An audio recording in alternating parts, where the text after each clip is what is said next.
स्वागत है आपका आपके अपने YouTube channel tricky math by Dev Sharma. मैं देव शर्मा एक बार फिर से आपके सामने हाजिर हुआ हूँ अपनी मैथ्स की ट्रिक लेके। तो हम इस बार ट्रिक्स के साथ साथ पूरा जो मैथ्स का सिलेबस है उसको कंप्लीट करेंगे। नंबर सिस्टम से मैं शुरू करने वाला हूँ और एंड तक हम लोग जाएंगे, तो जुड़ते रहिए और देखते रहिए। ठीक है, आज का हमारा क्या है टॉपिक, हम नंबर सिस्टम से शुरू कर रहा हूँ। नंबर सिस्टम क्या है?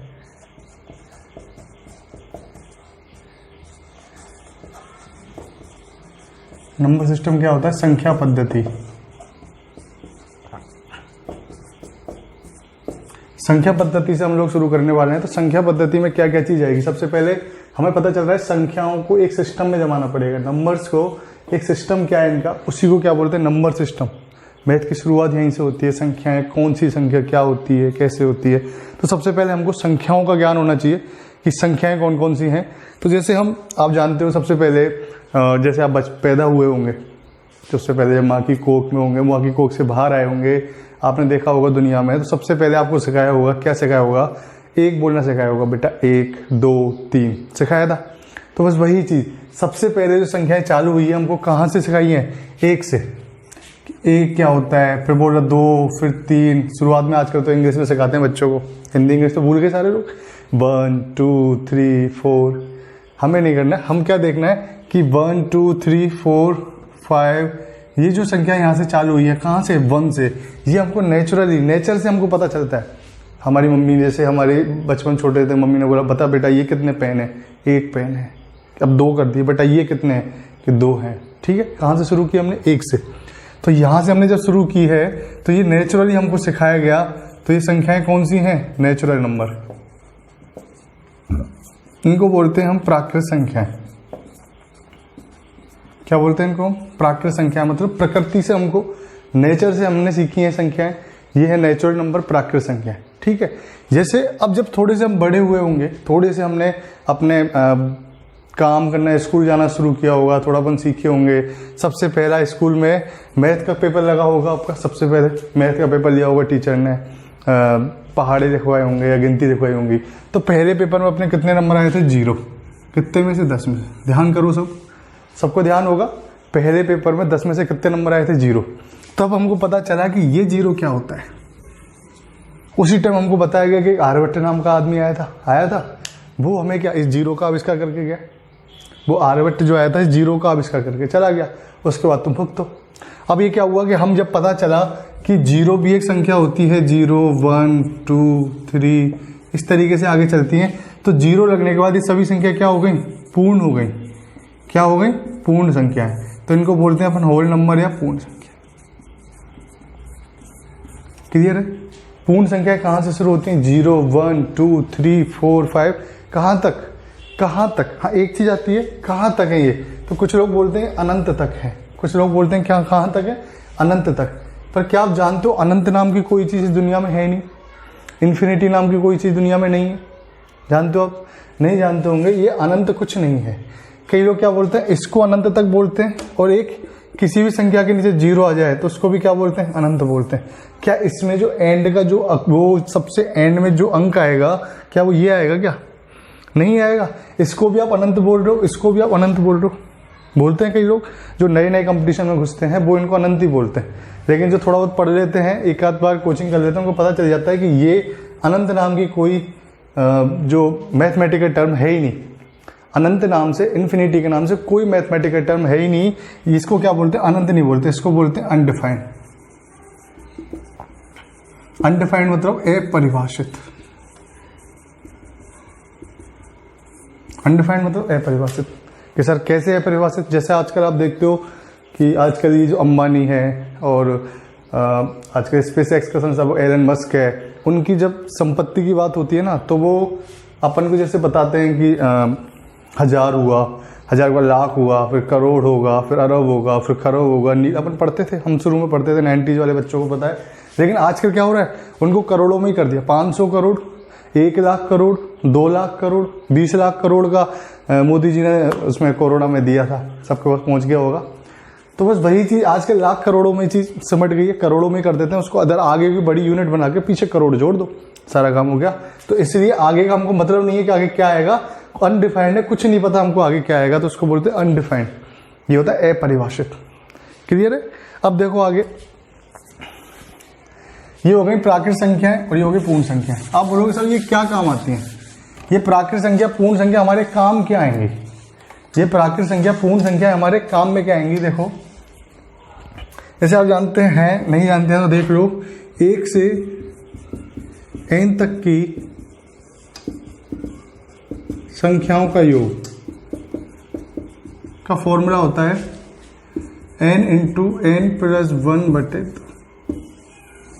1 से n तक की संख्याओं का योग होता है n इंटू n प्लस 1/2। ठीक है, इसमें n क्या होता है? जैसे 1 से n तक की मतलब 1 योग 1 plus 2 plus 3 plus 4 plus 5 plus कहाँ तक?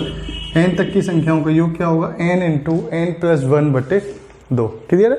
तो यहाँ पे n क्या होता है? वो जो आखिरी संख्या होती है, और शुरुआत में कहाँ से शुरू? जो 1 से शुरू हो रही है। ठीक है, यदि आपसे क्वेश्चन आ जाए कि प्रथम 25 प्राकृत संख्याओं का योग बताओ,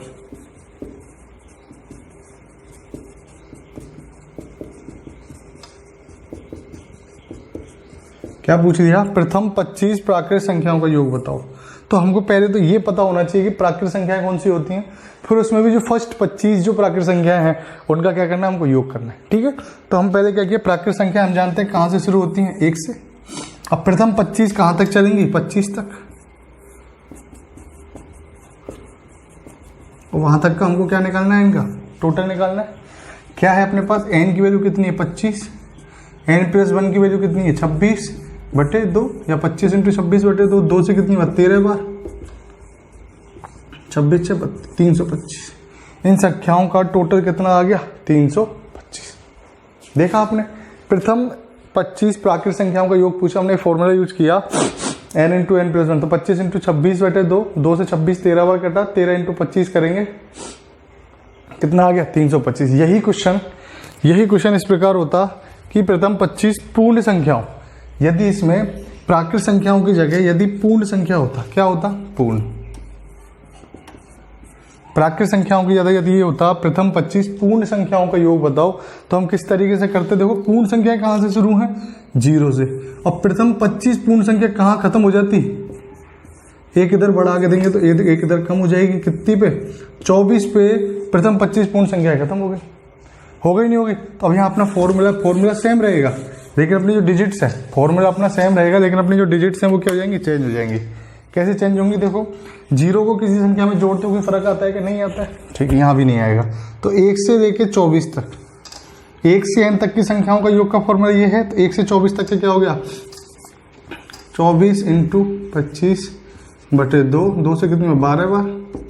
12 पंजे 60, 12 दूनी 24 और 6 कितना आ गया? 300। समझ में आया? इसलिए अपन को ये चीज याद रखनी है, प्राकृत संख्या क्या है, पूर्ण संख्या क्या है। हमने क्या निकाला? 1 से n तक की संख्याओं का योग का फॉर्मूला में पता है, हमसे कुछ भी पूछ सकता हूँ, उसका कुछ भी आंसर निकाल सकते हैं। ठीक है, देखो इसके आगे क्या होता है।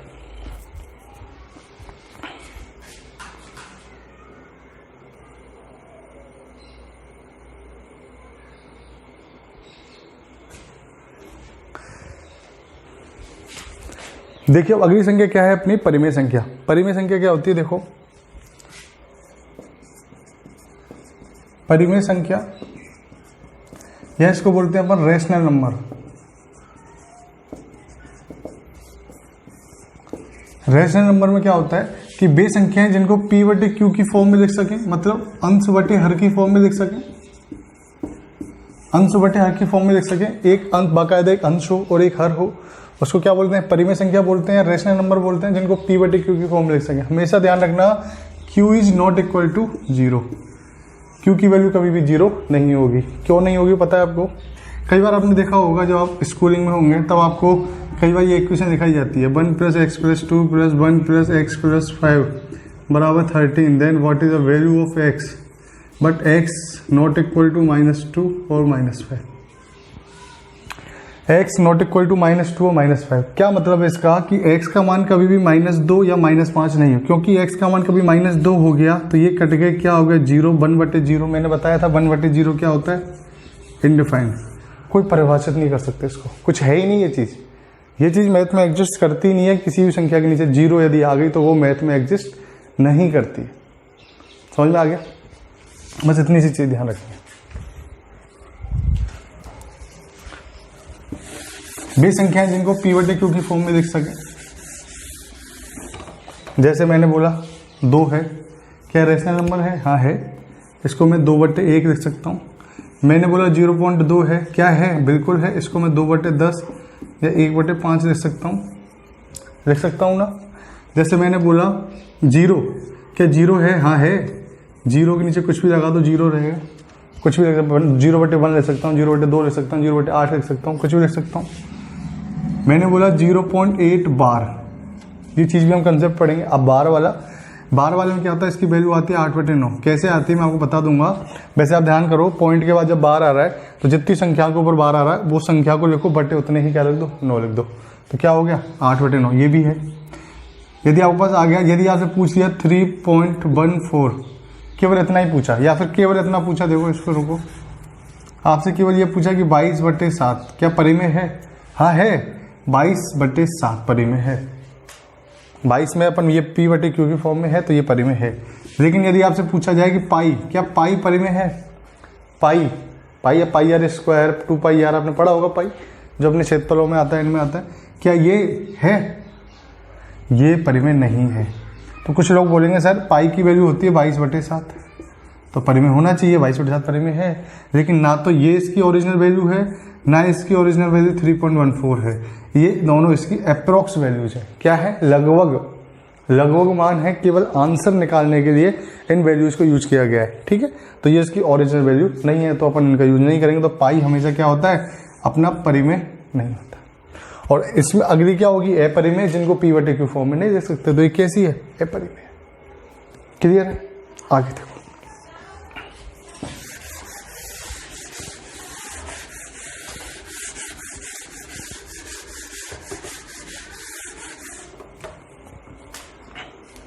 देखो आगे क्या है, आगे अपनी है जैसे भाज्य संख्याएं और अभाज्य संख्याएं। आप जानते होंगे अभाज्य संख्याएं, भाज्य संख्याएं क्या होती हैं। देखो पहले अपन देखते हैं अभाज्य संख्याएं। प्राइम नंबर,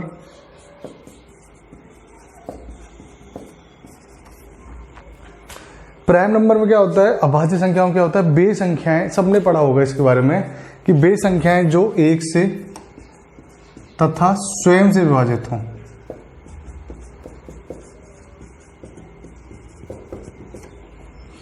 समझ में आ रहा है ना? अभाज्य का मतलब जो 1 से और स्वयं से विभाजित हों, किसी तीसरी संख्या से विभाजित नहीं हो, वो क्या होती हैं, अपनी अभाज्य संख्याएं होती हैं। जो 1 से तथा केवल किससे, स्वयं से विभाजित हों, तथा कम से कम 2 गुणनखंड हों। देख रहे हैं ना, ये बात बहुत इंपॉर्टेंट है कि कम से कम उसके कितने गुणनखंड होने चाहिए, 2 गुणनखंड होने चाहिए। कम से कम 2 गुणनखंड हो तो क्या होगी, वो अभाज्य संख्या होगी। जैसे मैंने पूछा आपसे 2 अभाज्य संख्या है, हाँ ये 2 से और 1 से विभाजित जाता है, उसके गुणनखंड कितने हो गए, 2 × 1, 2 गुणनखंड हो गए। मैंने बोला कि 5 है, कि हाँ 5 अभाज्य है, 5 × 1। तो अभाज्य संख्या कहाँ से स्टार्ट है अपनी, 2 से। 2, 3, 5, 7, 11, 13, 17 इस तरीके से आगे था। सबसे छोटी अभाज्य संख्या कितनी है, 2। सबसे छोटी सम अभाज्य संख्या कौन सी है, 2। क्लियर है? सबसे, और अब देखो इसमें, देखो दूसरी चीज है इसमें क्या है, भाज्य संख्या। भाज्य संख्या इनको बोलते हैं कंपोजिट नंबर। इनको क्या बोलते हैं, भाज्य संख्याएं, इनको क्या बोलते हैं, कंपोजिट नंबर। वे संख्याएं जो 1 से, स्वयं से तथा किसी तीसरी संख्या से,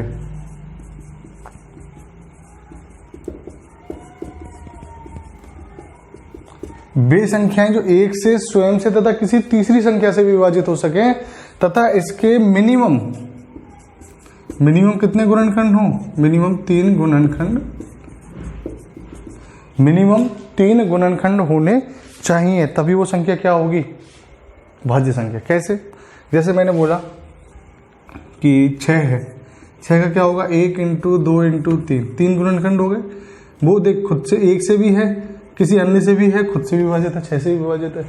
कितने, 3, कम से कम 3 गुणनखंड हो गए। ऐसे आप 8 ले लो, 1 2 इंटू 2 इंटू 2, एक से खुद से और किसी अन्य से विभाजित है। तो ये सब क्या है, भाज्य संख्या। ये कौन कौन सी है, देखो 4 से स्टार्ट है, 4 हुआ, 6 हुआ, 8 हुआ, 9 हुआ, 10 हुआ, 12 हुआ, इस तरीके से आगे तक।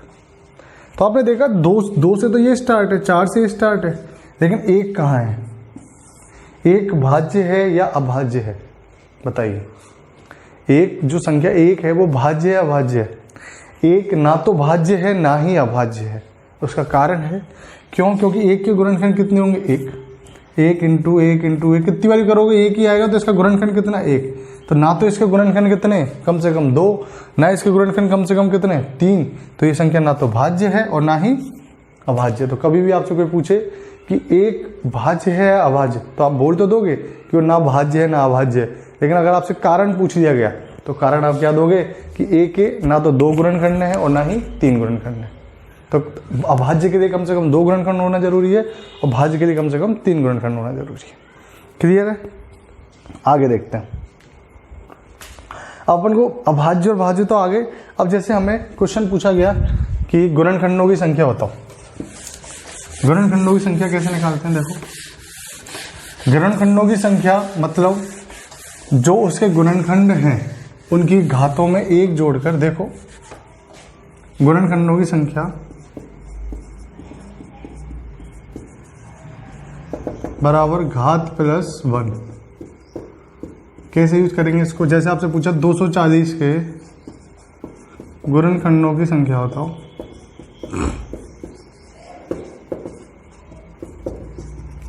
दो 240 के गुणनखंडों की संख्या बताओ, तो हम क्या करेंगे, 240 हमने लिया, इसके गुणनखंड निकाल, 2 एकम 2, 2 दूनी 4, 0, 2 छक्की 12, 0, 2 तिया 6, 0, 2 से 15 बार, 3 से 5 बार और 5 से 1 बार। क्लियर? ये हमको 2 के गुणनखंड 1 2 3 4, 2 की पावर 4 इंटू 3 इंटू 5, 3 की पावर 1 और 5 की पावर 1। मैंने क्या बताया है कि गुणनखंडों की संख्या मतलब घात प्लस 1। इनकी जो घात है उसमें 1 जोड़ो और आपस में गुणा कर दो। तो गुणनखंड की संख्या क्या होगी, गुणनखंडों की संख्या देखो, 4 में जोड़ा 1 5 इंटू 1 और 1 2 इंटू 5 और 1 5 की पावर 1 1 और 1 2, कितने हैं टोटल गुणनखंड संख्या, 20। कितने हैं टोटल गुणनखंडों की संख्या, 20। क्लियर है? किसी भी संख्या के यदि अपन गुणनखंडों की संख्या निकालनी है तो संख्या के पहले इस तरीके से गुणनखंड करो, फिर जितनी पावर आ रही है उसमें 1 जोड़े से, यहाँ 4 है पावर तो 1 जोड़ा 5, 1 है पावर तो 1 जोड़ा 2, यहाँ 1 है पावर तो 1 जोड़ा 2, और आपस में सबको क्या कर दो, गुणा। क्या आ जाएगा, टोटल कितने हो गए इसके गुणनखंड, 20। क्लियर? देखो आगे, यदि आपसे पूछ लिया गया 672 का 672 के गुणनखंडों की संख्या, तब कैसे निकालोगे, 672 लिया, 2 तिया 6, 2 तिया 6 1, 2 छक्की 12,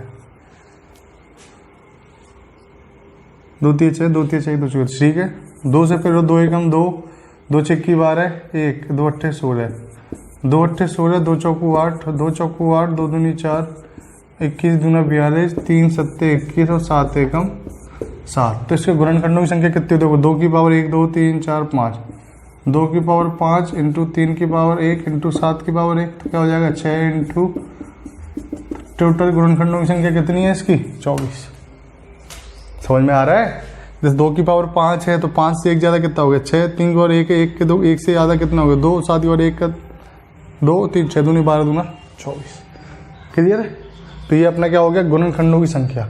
यदि आपसे यहाँ पूछ लेता इसके अभाज्य गुणनखंडों की संख्या, क्या पूछ रहा था, एक दूसरी चीज क्या है, अभाज्य गुणनखंडों की संख्या। अभाज्य गुणनखंडों की संख्या के लिए देखो, ये तो अपने क्या हो गया टोटल गुणनखंडों की संख्या, टोटल गुणनखंडों की संख्या कितनी होगी 24।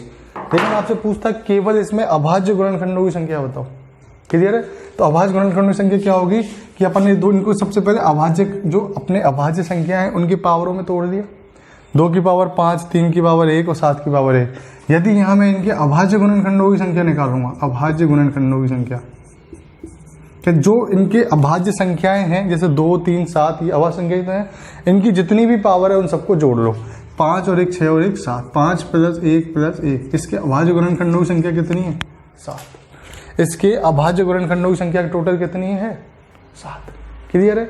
इसी तरीके से जैसे किसी और संख्या में अभाज्य गुणनखंडों की संख्या पूछी होती,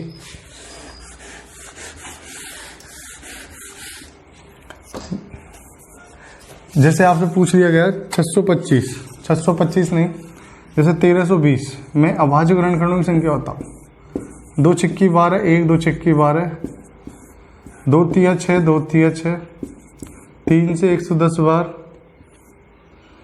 अच्छा चलो 11 से 10 बार, 2 पंजे 10 और 5 एकम 5। सही किया है कि देखो 2 छिक्की 12, 2 छिक्की 12 ठीक है, 2 तिया 6 ठीक है, 2 3 एकम 3 ठीक। 1320 की क्या हो गए? 2 की पावर 1 2 और 3, 2 की पावर 3 इंटू 3 इंटू 5 इंटू 11। देखो 2 अभाज्य, 3 अभाज्य, 5 अभाज्य, 11 अभाज्य, ठीक है। इन सब की पावर का योग कर लो, 3 और 1 4, 1 5, 1 6, तो टोटल अभाज्य गुणनखंड है ये संख्या किसकी है? अभाज्य गुणनखंडों की।